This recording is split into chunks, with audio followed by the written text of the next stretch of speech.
Salut tout le monde, c'est Mathieu, très heureux de vous retrouver aujourd'hui pour une nouvelle vidéo. On va parler des 4 matchs des clubs français en Ligue des Champions. La première journée a eu lieu mardi, mercredi, jeudi. Nos 4 clubs français, Lille, Brest, Monaco et le Paris Saint-Germain sont donc rentrés en piste pour cette nouvelle édition de la Ligue des Champions. Et on va en parler dans cette vidéo. Les amis, je vous présente déjà, même si vous l'avez déjà peut-être vu, le classement après cette première journée de Ligue des Champions. Avec notamment pour nos clubs français, une victoire pour le PSG, pour l'AS Monaco et pour le Stade Brestois. Une malheureuse défaite pour le LOSC. Ça fait 3 sur 4 sur cette première journée de Ligue des Champions et c'est plutôt pas mal. Et aujourd'hui on va donc s'intéresser à ces 4 matchs de nos clubs français. On va donc commencer par le commencement, par le premier match qui a commencé mardi. C'était pour le LOSC avec cette malheureuse défaite face au Sporting Portugal. Déjà avant le match, bien évidemment, le Sporting partait largement favori au vu de leur début de saison tonitruant avec 15 points sur 15, 2 petits buts encaissés seulement, 20 marqués, une attaque absolument exceptionnelle composée de Goncalves, Gyökeres et Trincao. Et voilà, ça n'a pas loupé. Victoire 2-0 du Sporting Portugal face au LOSC. Victoire méritée sur l'ensemble. Alors quand on voit les stats, c'est pas non plus mirobolant. On voit au niveau de la possession 50-50. Par contre, au niveau des tirs, 18 tirs à 3, 5 tirs cadrés à 2, 1,62 d'XG. Voilà, c'est assez incroyable. Le 2-0 est plutôt gentil entre guillemets parce que le Sporting a raté beaucoup d'occasions, dont une incroyable à la 70e minute de jeu avec ce raté fou de Quenda dans le but vide ou presque. Mais victoire méritée, très sincèrement victoire méritée. Alors bien sûr il y a un fait de jeu à la 40e minute de jeu avec ce carton rouge, deuxième jaune d'Angel Gomez. Et en plus c'est une double claque sur la tête parce que tu prends ce but de l'ouverture du score à la 38e minute de jeu par l'inévitable Gyökeres qui est juste un monstre, le suédois avec je crois 29 buts sur 33 matchs l'année dernière. Il a déjà une dizaine de buts à peu près en ce début de saison, alors que j'ai même pas eu cette match de jouer toute compétition confondue. C'est absolument phénoménal. Lui et Isaac en sélection suédoise, ça va être juste fou. Vraiment, Gyökeres, il est incroyable. Il a mis un vrai but de neuf, un vrai but d'attaquant. Vraiment exceptionnel. Et donc, à la 38e minute de jeu, il marque, ouverture du score du Sporting. Et juste après, 2 minutes après, Angel Gomez prend le deuxième jaune, carton rouge, Lille est à 10. Donc, 2 coups de massue comme ça juste avant la mi-temps. Et derrière, voilà, Sporting a déroulé entre guillemets, même à 11 contre 11, hein, on va pas se mentir. Je pense quand même à 11 contre 11, le LOSC aurait vraiment eu du mal à remporter ce match, peut-être un nul, mais ça aurait été vraiment compliqué. Maintenant on ne saura pas du tout ce qui se sera passé en 11 contre 11, mais ça m'aurait vraiment paru compliqué de voir le LOSC faire quelque chose dans ce match, même à égalité numérique. Et puis ce but juste phénoménal, frappe exceptionnelle de De Bast à la 65e minute de jeu, un but venu d'ailleurs, l'un des plus beaux de cette première journée de Ligue des Champions, absolument phénoménal. Donc victoire dans l'ensemble méritée de la part du Sporting avec encore, on l'avait dit en avant-match, mais ce trio offensif qui a fait tellement de mal sur la largeur avec Trincao, Goncalves et dans l'axe Gyökeres était presque imprenable.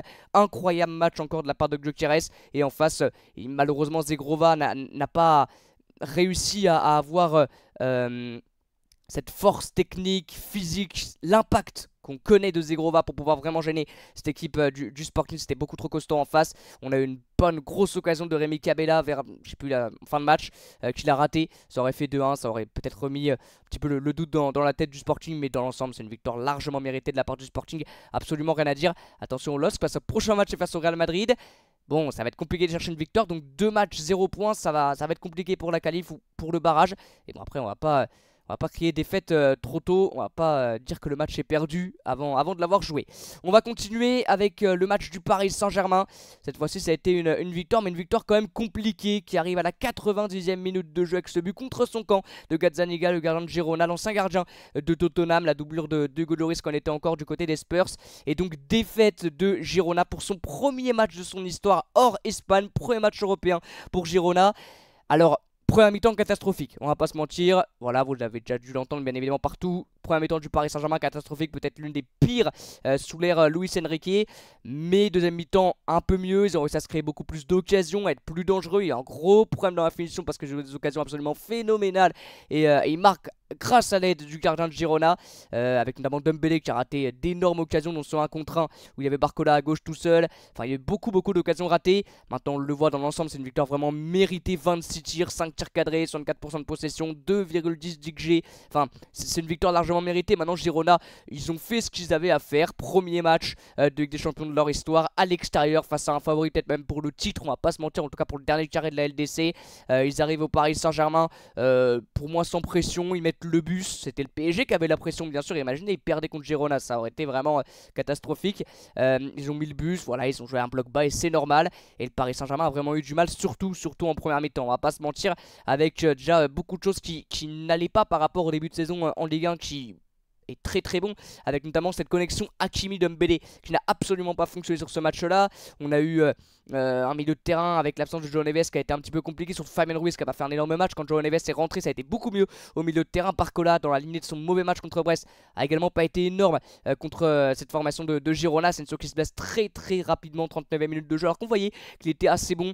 Voilà, on le sait hein, dans son déplacement, tout ça, il aide vraiment beaucoup le Paris Saint-Germain. En plus c'est pas un vrai neuf, donc il arrive vraiment à être mobile et à aider le PSG, surtout avec des profils comme Barcola, Dembélé sur les côtés, ça aide beaucoup. Malheureusement il s'est blessé assez tôt. Et l'entrée de Kolo Muani est bonne hein, dans le match, 39 minutes de jeu, il marque pas, il est pas décisif, mais il est vraiment bon Randal Kolo Muani dans son entrée en jeu. Faut le dire quand ça va pas, faut le dire aussi quand ça va. Pour Randal Kolo Muani qui a fait une bonne entrée, c'est lui qui fait cette superbe passe pour l'occasion énormissime d'Ousmane Dembélé qui est raté en un contre avec un retour héroïque d'un des défenseurs, je sais plus lequel, et Barcola à gauche, tout ça. Enfin, la passe dans le bon tempo au bon moment de la part de Kolo Muani en une touche, elle est vraiment parfaite pour Dembélé qui rate un peu l'occasion, un peu beaucoup même. Mais Kolo Muani a fait une bonne entrée aussi de Lee Kang-in qui a été très très bon, de João Neves aussi. Donc voilà, le Paris Saint-Germain n'a pas fait un bon match. Il va falloir vraiment se rassurer très rapidement. Surtout que le prochain c'est face à Arsenal. Tu joues comme ça face à Arsenal, tu te fais défoncer à l'Emirates. Hein. Vraiment, tu te fais défoncer. Donc là, va falloir montrer autre chose pour le PSG. Maintenant, globalement, c'était une victoire méritée. Mais il y aurait eu 0-0. Il n'y aurait pas eu cette terreur de Gazzaniga. Il y aurait eu 0-0. Et bah voilà, on aurait parlé d'un mauvais match du PSG. Ce qui est le cas quand même. Globalement, ils ont fait un mauvais match dans le Paris Saint-Germain, on va pas se mentir. Mais victoire quand même méritée, avec un coup de chance, voilà, entre guillemets, mais victoire méritée.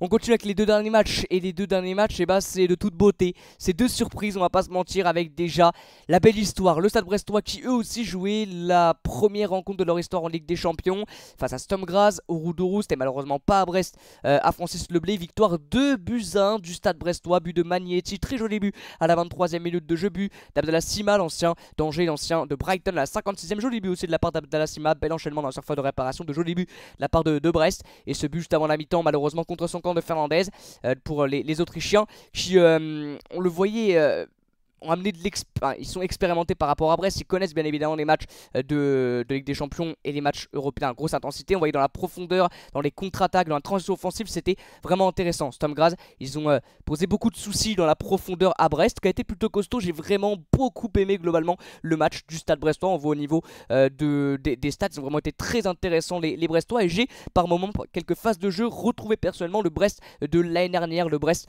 intentionné, le Brest qui met du rythme, qui met de l'intensité, qui est mobile et qui est vraiment très très bon, et un Brest agréable à avoir joué. Très sincèrement, hier c'était agréable de regarder le match du Stade Brestois. Ils ont été très très bons, un trio offensif qui a été intéressant avec un super Romain Fèvre. Réellement, je l'ai trouvé énormissime, Romain Fèvre. On a peut-être retrouvé le Romain Fèvre il y a quelques années lors de sa première apparition sous le maillot brestois. Le milieu de terrain était bon avec un super but d'Hugo Magnetti. Madi Camara aussi a fait un bon match. Alors la note de 5 pour Fernandez, elle est un peu cruelle, peut-être parce qu'il a mis un but contre son camp, mais très sincèrement, j'ai trouvé qu'il avait été bon. La défense centrale a été costaud, Bizot était là quand il le fallait aussi. Il n'y a pas de flop, il n'y a vraiment pas de flop côté brestois. Très bon match d'Ajorc aussi, toujours dans ce jeu de haut but, dans ce jeu de remise, très très bon. Simac avait un joli but qui a été aussi pas mal mobile sur son côté gauche. Donc non, vraiment les Brestois ont fait un bon match. Et puis un bon banc avec Romain Del Castillo, Joas Martin, Kamori Doumbia, l'ancien Rémois, Idara, Perralage qui sont rentrés en jeu. Victoire méritée pour Brest. Très belle rencontre de la part des Brestois face à Sturm Graz. Et voilà, c'est pas une surprise, si c'est quand même une surprise parce que ils jouaient face à un club expérimenté, premier match avec de la pression quand même un petit peu dans les têtes brestoises, et ils ont fait un super match, un match niveau Ligue des Champions réellement. Le Stade Brestois a vraiment fait un match niveau Ligue des Champions avec des belles individualités, des belles phases de jeu, de très jolis buts bien amenés. Et bon, prochain match, alors je sais plus si c'est contre Salzbourg, je crois, Salzbourg là-bas en Autriche qui viennent de perdre 3-0, je sais plus contre qui, je sais plus si c'est contre qui, mais ils viennent de perdre 3-0 Salzbourg. Ça en Autriche, ça va être compliqué, grosse ambiance, tout ça, bien sûr. Oui, vous jouez deux matchs face à... Parce que Salzbourg c'est en Autriche, hein, je dis pas de bêtises. Ça me reste déjà en Autriche, donc Salzbourg je crois que c'est en Autriche, hein. Peut-être que je dis complètement n'importe quoi, mais je crois que c'est ça. Donc deux matchs face à un adversaire autrichien, pour moi ça leur réussit bien, on verra contre Salzbourg. Mais imaginez 6 points sur 7, ce serait fou. On n'y est pas encore, mais en tout cas le match d'hier est plutôt encourageant pour les Brestois.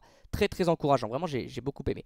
Et on termine par le match de l'AS Monaco et cette victoire de l'AS Monaco 2-1 face au FC Barcelone, face à un Barça qui marchait sur l'eau et qui marche sur l'eau. Pas de défaite en Liga, vraiment parfait les débuts du FC Barcelone, défaite de buts 1, bien sûr il a fait de jeu à la 10e minute de jeu avec ce carton rouge d'Eric Garcia. Est-ce qu'il n'y aurait pas eu un autre score, un autre match s'il y avait eu une confrontation 11 contre 11 pendant toute la rencontre? Je ne sais pas. En tout cas, Monaco mérite vraiment cette victoire. But de Magnus Akliouche, on va y revenir, ce joueur, cette pépite incroyable. Et but de Ileni Kena, deux jeunes joueurs, 17 ans pour Ileni Kena, Akliouche, je sais plus, 18-19. Et but de Lamine Yamal aussi à la 28e, lui aussi. Bien évidemment, c'est un crack, mais ça, on ne le découvre pas aujourd'hui. Dans l'ensemble, vraiment, victoire méritée de l'AS Monaco. Bien sûr, le rouge a fait basculer la rencontre parce qu'avant le rouge, pendant les 10 premières minutes, on a vu un Barça conquérant et le Barça qu'on voit en Liga avec le ballon. La possession était largement pour eux, ils avaient déjà quelques occasions, ils étaient bien entrés dans le match. Et ce rouge avec cette énorme erreur d'Andrés ter Stegen sur la relance. Et puis derrière, bon, bah, l'AS Monaco a trouvé plus d'espace et bien évidemment réussi à plus faire tourner le ballon. Mais victoire méritée, très sincèrement, victoire méritée. Avec un Magnus Akliouche énormissime. Et Akliouche, il est bon depuis le début de saison en Ligue 1. C'est pas que sur le match d'hier, en Ligue 1, il est énorme. Magnus Akliouche, c'est ce trio offensif avec une autre pépite monégasque formé au centre de formation, avec Benchegir à gauche, Akliouche à droite et Minamino en numéro 10. Benchegir et Akliouche qui sont des joueurs qui repiquent axe très très souvent, donc ils vont beaucoup aider Minamino. Quand ça récupère le ballon en compte, ça va très très vite avec ces trois joueurs. Le milieu de terrain, Lamine Camara, Zakaria, c'est très très bon. Chacun, ça fait 5 poumons chacun, donc c'est énorme. Vraiment, l'équipe de Monaco, déjà en Ligue 1, je pense qu'elle va faire très très mal cette année. Et en LDC, pourquoi pas être une des surprises de cette phase de Ligue. Pourquoi pas, alors un top 8 ça va être compliqué, mais un barrage c'est très très très très largement accessible pour l'AS Monaco, même sans leur victoire hier contre le Barça. C'est une équipe très intéressante qui a un joli banc et qui offensivement une très belle équipe. Alors Mbolo a été bon, a raté quelques occasions quand même, mais c'est surtout derrière lui Akliouche, Benchegir, Minamino. Qu'est-ce que c'est fort. T'as Golovin qui est sur le banc, Georges Nikena qui est plutôt décisif depuis le début de la saison, même en Ligue 1 quand il rentre. J'ai remarqué, je crois, en Ligue 1, si je dis pas le bêtise, Nikena, Kevin Ricci est aussi très bon sur le côté. Enfin, ils ont même des doublures aussi fortes que leur titulaire à chaque poste. Dans Monaco, c'est très bien, très intéressant. Bien sûr, il y a eu ce rouge qui change peut-être la donne du match. Mais non, Monaco a fait un énorme match, une énorme rencontre. Bon, le 7,9 de ter Stegen, c'est un peu abusé. Il a fait 3 parades intéressantes, mais c'est à cause de lui que le match bascule. Hein. Le rouge de Garcia, j'ai envie de te dire, c'est presque même pas à cause de Garcia, c'est ter Stegen presque à 100%, quoi, réellement. La passe est catastrophique. Il a fait quelques erreurs, il était pas rassurant. Donc 7-9, c'est un peu abusé. C'est le meilleur joueur du Barça, ça a vraiment abusé. Mais non, Monaco a fait une très belle rencontre. Réellement très belle rencontre. Voilà les amis, n'hésitez pas vous à me dire ce que vous avez pensé de cette première journée, même globale. N'hésitez pas à me parler d'autres matchs, on a vu des belles choses. On a vu cet arrêt complètement fou de David Raya aussi contre l'Atalanta Bergame pour le 0-0 entre Arsenal et l'Atalanta. Un double arrêt sur un penalty, enfin, c'est complètement fou. Enfin, on a vu vraiment de belles choses dans cette première journée de Ligue des Champions. N'hésitez pas à me dire vous ce que vous en avez pensé. On se retrouve très bientôt pour de nouvelles vidéos et pour de nouveaux lives. Je vous dis à bientôt les amis et comme d'habitude, ciao.